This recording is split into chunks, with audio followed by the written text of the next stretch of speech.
ಸ್ವರಯೋಗ ಅಂತಂದ್ರೆ ಎಡಭಾಗ ಬಲಭಾಗ ಹೊಳ್ಳೆಗಳಲ್ಲಿ ಹೋಗುವ ಬರುವ ಗಾಳಿಯನ್ನ ಮ್ಯಾನಿಪುಲೇಟ್ ಮಾಡಿ ನಮ್ಮ ಜೀವನದಲ್ಲಿ ಏನೆಲ್ಲ ಬೇಕಾದ್ರೆ ನಾವು ಸಾಧನೆ ಮಾಡಬಹುದು ಅಂತ ತಿಳ್ಕೊಂಡಿದ್ದೀವಿ. ಒಂದು ಜಮೀನು ನಿಮಗೆ ಕೊಟ್ಟಿದ್ದಾರೆ ಅಂತ ಇಟ್ಕೊಳ್ಳಿ. ಒಂದು ಜಮೀನಿದೆ ನಿಮ್ಮ ಹತ್ರ, ಸೂಪರ್ ನೀರಾವರಿ, ಕಾವೇರಿ, ತುಂಗಭದ್ರಾ ಅಥವಾ ಯಾವುದೋ ಗೋದಾವರಿ ನಿಮ್ಮ ಜಮೀನು ಹತ್ರವೇ ಹರಿತಾ ಇದೆ, ನೀರಿಗೆ ತೊಂದರೆ ಇಲ್ಲ. ಕಾಲುವೆ ಒಡೆದು ಬಿಟ್ರಿ ಅಂತಂದ್ರೆ ಜಮೀನು ಒಳಗಡೆ ನೀರು ಬರುತ್ತೆ. ಸರಿ,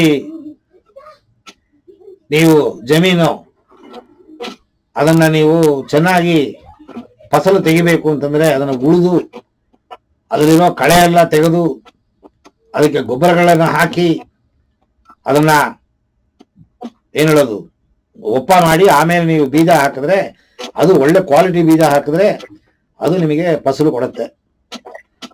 ಈ ಜಮೀನು ಉಳಲೇ ಇಲ್ಲ, ಏನೋ ಒಂದು ಕಡ್ಡಿ ಇಟ್ಕೊಂಡು ಎಳೆದ್ಬಿಟ್ಟು ಯಾವ್ದೋ ಒಂದು ಗುದ್ಲಿ ಇಟ್ಕೊಂಡು ಎಳೆದ್ಬಿಟ್ಟು ಅದು ಅರ್ಧ ಅಡಿ ಮುಕ್ಕಾಲು ಅಡಿ ಒಂದಡಿ ಹೋಗುತ್ತೆ ಉಳಿದ್ರೆ.